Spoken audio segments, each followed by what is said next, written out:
and welcome to TESOL Hub. This is Level 2, Teaching Vocabulary Part 1. And in Part 1, we'll be focusing on presenting vocabulary effectively.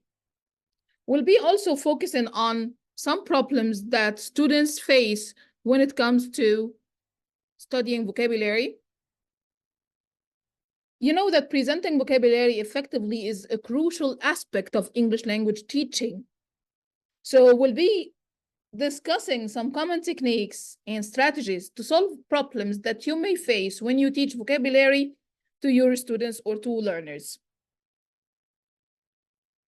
So our key concepts for today's lecture will be word knowledge on 3 different terms with the problems that students face or learners face when it comes to learning vocabulary. The 3 terms that we'll be focusing on MFP, meaning, form, pronunciation. Did you know that native speakers know about 40,000 words, but they only use from 5 to 10,000 words in their daily life conversation? So you know that knowing a word that you're using this word all the time, or it doesn't mean that you know the meaning of this word in different contexts. So, of course, one meaning or one word doesn't have one meaning. And this is one of the problems that learners face when it comes to learning English or learning vocabulary. So let's focus on difficulties or problematic aspects of learning English language. As language teachers, we really need to think about the language we are teaching. So what aspects of it are difficult or problematic for learners? You know, teaching vocabulary is teaching a language system. Because if we're talking about language skills, we're about reading, writing, listening, and speaking. But language systems, teaching vocabulary, teaching grammar. And today we're talking about teaching vocabulary. So when you teach a language system, it's helpful to think of this system in the terms of meaning, form, pronunciation. The first problems that we will focus on, we will focus on problems related to meaning. So the first problem students may face that they don't know the meaning of the word.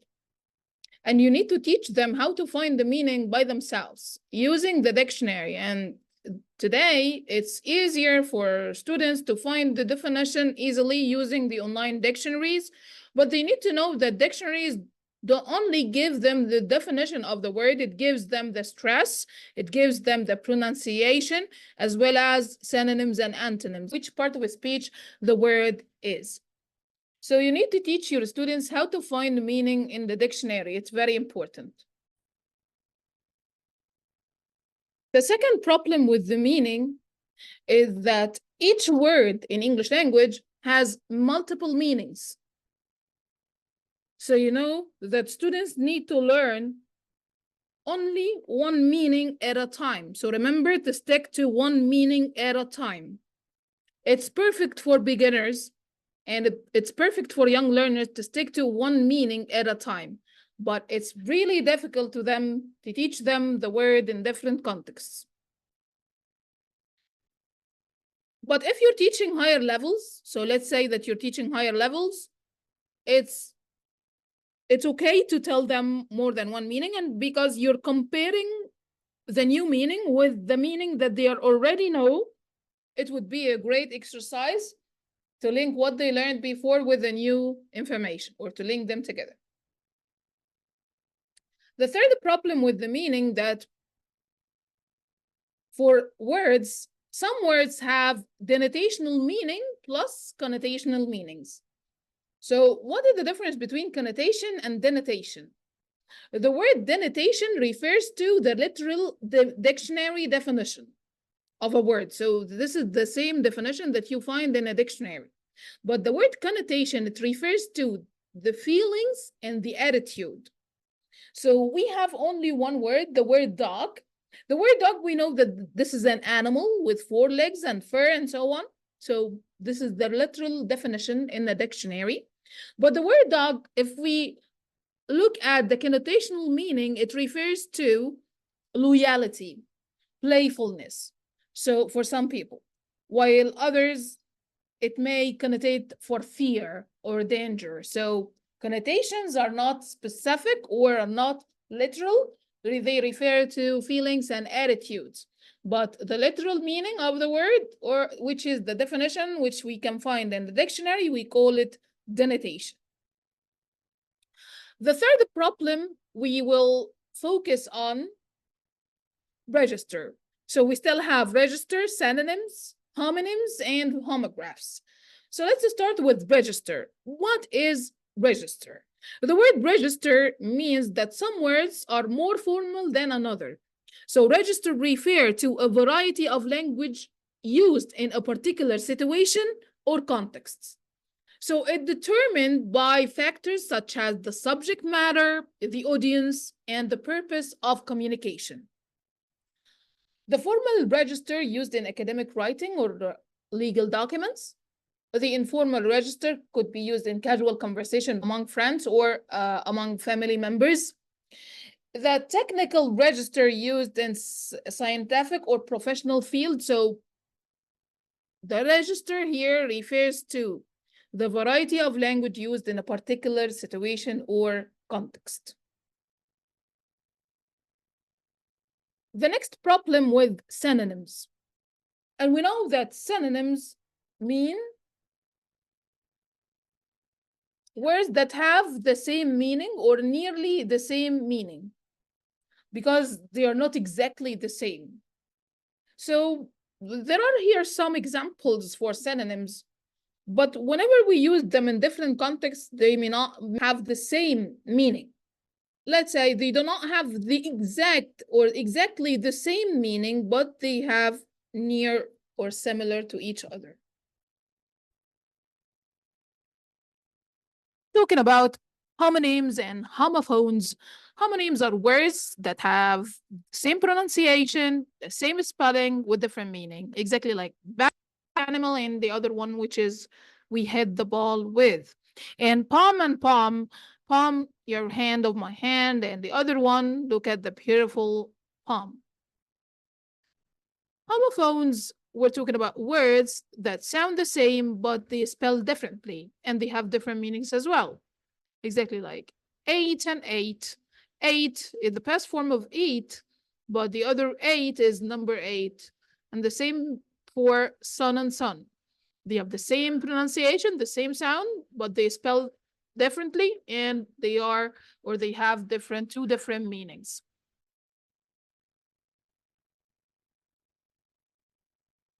The next problem with homographs.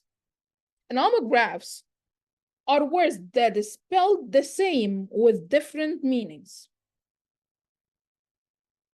So here we have the same spelling, but we do not have the same pronunciation or even the same meaning. And we have an example for that, read and read, read in present and read in the past. They have the same spelling, but they do not have the same pronunciation or even the same meaning. Now we'll be moving to another part, which is problems with form. Problems with form will be focusing on some areas, 5 areas, 5 important areas. The first one is the spelling. The second one is irregular plural, countable and uncountable nouns, suffix and prefix. So collocation and colligation is an important matter. We will talk about it later, but let's start with the spelling. In the first problem with the form and spelling, we talked about the spelling, of course, and with the meaning, plural, person, people. Some students may have difficulties finding the plural form of some irregular words if they are beginners. So true beginners need to know the irregular plural, like man, men, woman, women, child, children, person, people, and so on, because it may be a common mistake for beginners. And one of the most common mistakes, let me say that for intermediate and upper intermediate, that some people put some uncountable nouns in the plural form. For example, the word homework, information, and advice. They misuse those words. They change them into the plural form. So many people would say homeworks, which is totally wrong. Informations, advices, because they have plural in their own language or their native language. So they do the same thing. They don't connect that they are uncountable nouns, or they do not think about that. So it's a common mistake. You need to focus on these problems when you teach vocabulary, countable and uncountable nouns or words. Another problem with the form, the suffix and prefix. You need to teach your students that prefixes are added to the front of the base. So the base here is like, we put this like, and this here gives you the opposite. Responsible, and we have here irresponsible. So it gives you another meaning. So you need to teach them prefixes and the meaning of the prefix whenever we add it to the word, how does it change, and so on. Suffix is a word part, the word part that added to the end of the word, like alteration, demonstration, collocation, and so on. So TION or SION, those part of the word, we call them suffix, and we add them to the end of the word, and they also have meanings. And we can present a lecture about suffixes and prefixes. It will help a lot. Now we'll be moving to the last problem with the form, which is collocation and colligation. What do you know about collocation and colligation? Think about it. Stop the video and think about it. And let's start. With the word collocation, of course, you faced it a lot. It refers to certain words. They appear together frequently in natural language. But the word colligation, it refers to the grammatical form that surrounds a word. So exactly like whenever we use should, we need pair infinitive after the word should. Whenever we have modal verbs, we need pair infinitive after those modal verbs, after to, and so on. So let's look at examples for those two terms. Collocation. So collocations are, we said that they are certain words that come together or appear together. So strong coffee, heavy traffic, commit a crime. We didn't say perform a crime. We say commit a crime. We say do homework. We don't say perform homework or commit homework. No, we say do homework. It's a type of collocations, and so on. Pay attention, and so on. But when we talk about colligation, we talk about the grammatical form. So we use not only with, but also they colligate together. So look at this example. Not only did she study hard, but she also participated in extracurricular activities. And when we use the modal verb can, we colligate it with their infinitive form of the verb. So we say, I can speak French. We cannot say I can speak in or I can spoke. That's what we call colligation. Now we'll be moving to the last part of, and here the last part of our lecture will be focusing on some problems with pronunciation, but we're not gonna go through it in details because we're gonna have a whole lecture about problems with pronunciation. It will help you a lot.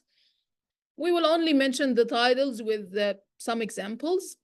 The first one is spelling, and you know that the spelling is different from word to another. Students need to know the word, the change of the sounds in each word. And with word stress, you need to make sure that students or your learners know where the stress lies. So for example, if you're teaching them words that ends with T-I-O-N, we usually find the stress right before the T-I-O-N syllable.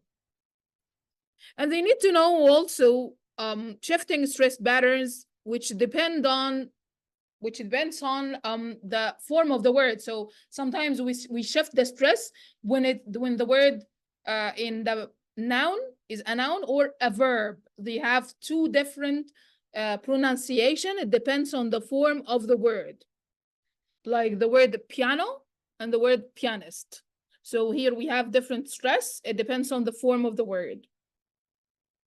And they also need to know the weak vowels. So if you're teaching vocabulary for receptive skills, you don't need to focus on all these problems. What are the receptive skills?